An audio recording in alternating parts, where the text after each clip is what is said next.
عورت کی محبت بہت خاص ہوتی ہے، جس سے ہو جائے اس کے نام پر مر مٹ جاتی ہے۔ وہ جیسے کہتا ہے کرتی ہے، ساری زندگی اکیلی گزار دے گی، لیکن شرک نہیں کرے گی۔ یہی اس کی خوبی ہے اور نیک ہونے کی نشانی ہے۔ جس سے ایک بار جڑ گئی اس کی ہو جاتی ہے، پھر کسی اور کا سوچنے سے پہلے وہ مرنا پسند کرتی ہے۔ شریف عورت جس سے ایک بار جڑ جاتی ہے، بس پھر وہی اس کا سب کچھ ہوتا ہے۔ کسی اور کے سائے کا تو سوال ہی پیدا نہیں ہوتا۔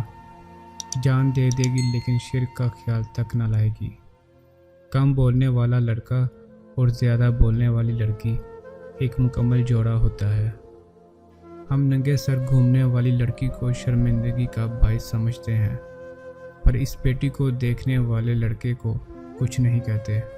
کہتے ہیں کہ عورت جب گرتی ہے نا تو چوٹ اس مرد کو لگتی ہے، جبکہ میرا خیال ہے کہ وہ عورت گرتی ہی نہیں جس کا کوئی مرد ہو۔ بڑھاپے کی شادی اور بینک کی چوکیداری میں زیادہ فرق نہیں ہوتا، کیونکہ دونوں صورتوں میں ایک آنکھ کھلی رکھنی پڑتی ہے۔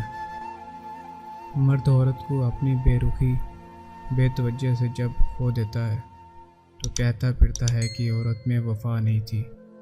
کیا سچ میں اسے اپنا وہ رویہ، اپنا دھتکارتا ہوا لہجہ یاد نہیں رہتا، یا پھر اس کی انا اسے اپنی غلطی نہیں ماننے دیتی؟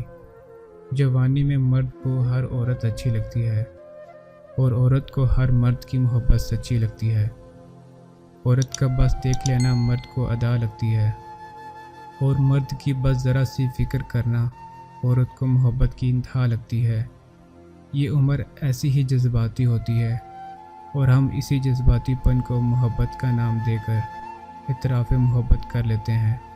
خود کو اور دوسروں کو وقت دیں، کیونکہ ایسی محبتوں کی سچائی وقت ہی بتاتا ہے۔